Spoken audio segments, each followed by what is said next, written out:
So it's day 4 now, and I thought I'd start this video showing you the garden and a bit of a talk about that, and talking about how we are, because I think I've been like verging on mentally ill since Thursday. And somebody put a comment on the last video about don't panic. I think she must have been able to tell that we were panicking. And we got a skip the same day as we found out, and it was this sort of fight or flight sort of panic. It's like you're at the starting blocks, really, isn't it, in a race? I'll just tell you a bit about what you can see on the screen.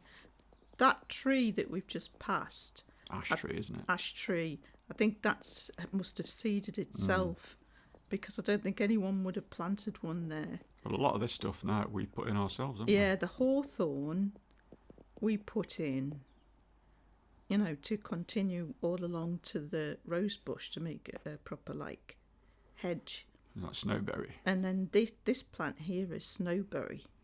And I only planted that last year, and it was really tiny. I got it off eBay because I couldn't get any at the garden centre. We've really looked after this garden. It's been a great pleasure. And it means a lot to us. Yeah. This is actually the biggest wrench probably for me, leaving the garden. So this is Portentilla, and this is a white flowered Portentilla, because I put it next to this big plant here, which is another Portentilla. I planted that one shortly after we moved in, and that's grown a lot. Yeah. And it has yellow flowers. And then last year I just planted this, I got it off my mother. This little one, you can hardly see it because obviously they're just like sticks for winter, but it's on the left hand side, and that was I think it was like a deeper colour to contrast the flowers. And you can just see some of the berries. So some of these we've never seen in bloom, have we? No, and we won't see them now. No. This is Pyracanthus. It's a really, really healthy plant. I really like Pyracantha. And that was a red-berried Pyracantha. The birds absolutely love the berries in winter. And then the one in the... Oh, no, that's a yellow berry, because the one in the corner is red. And compost bin. We were putting all our food waste in it. You can see the good soil that's coming out at the bottom. That's why I'm showing that, because it's like topsoil. It's like magic. You put all your food waste in and it turns it into topsoil. So just got to be patient. Yes. Well, thankfully, we started the compost bin a couple of years ago, or else that would have just been full of rotten food. But it's actually, at least that's had a chance to rot down. That was the buddleia that was completely out of hand when we moved in. So you got a big saw onto that, didn't you? Because it was crazy. It was like about 8 foot high. It was really unkept, the garden, wasn't it? Yeah, it was. It's still got a natural feel to it now because we don't like things too ordered. But I don't use any chemicals or anything. Oh, and this, I'm so sad to leave it. It's Bramley apple, isn't it? Yeah, a dwarf apple tree that my mother got me, and it only for the first time last year it got apples that were actually you could eat. And this is the worst out the lot. Frog pond. Yeah, the frogs have been brilliant, haven't they? They absolutely love it. Keep us company all summer, the frogs. Yeah. They love it. Yeah, they love the garden. And then this is snowberry that was already in when we moved.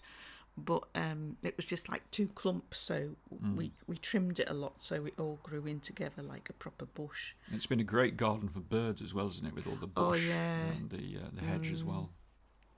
And this a bit of a pain in the neck, this conifer hedge, but it is popular with some of the bigger birds. Well, that again was out of hand when we moved in. I mean, it's overgrown again now. We were actually thinking about having it painted, having it cut back. So I'm glad we didn't, because that would have been wasted money.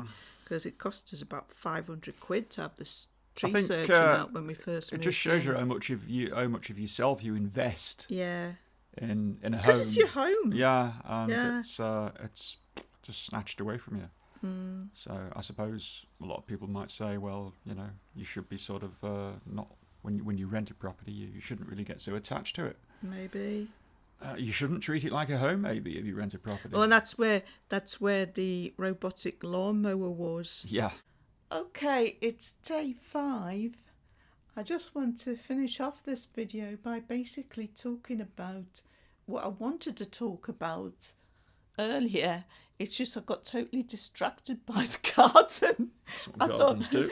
I thought I'll put in some footage of the garden so it'll be a bit more interesting while we're talking, and then I just got totally distracted. So we've just got something really boring on the screen, which is our packing. We've been packing these tubs, emptying them of rubbish and packing them. I suppose there's one thing, we have moved around quite a lot, haven't we? Voluntarily, for positive reasons in the past. Yeah. And so we're quite used to packing. Well, it's not like it's the first time. No, but it's not nice packing all your stuff away, all your hobby stuff. Yeah. Just leaving the bare minimum out. And it's like packed away for weeks and you can't touch it. Yeah. And then you've got all the unpacking to do at the other end. Yeah. Anyway, we haven't got anywhere sorted out yet, though we are going to view somewhere tomorrow.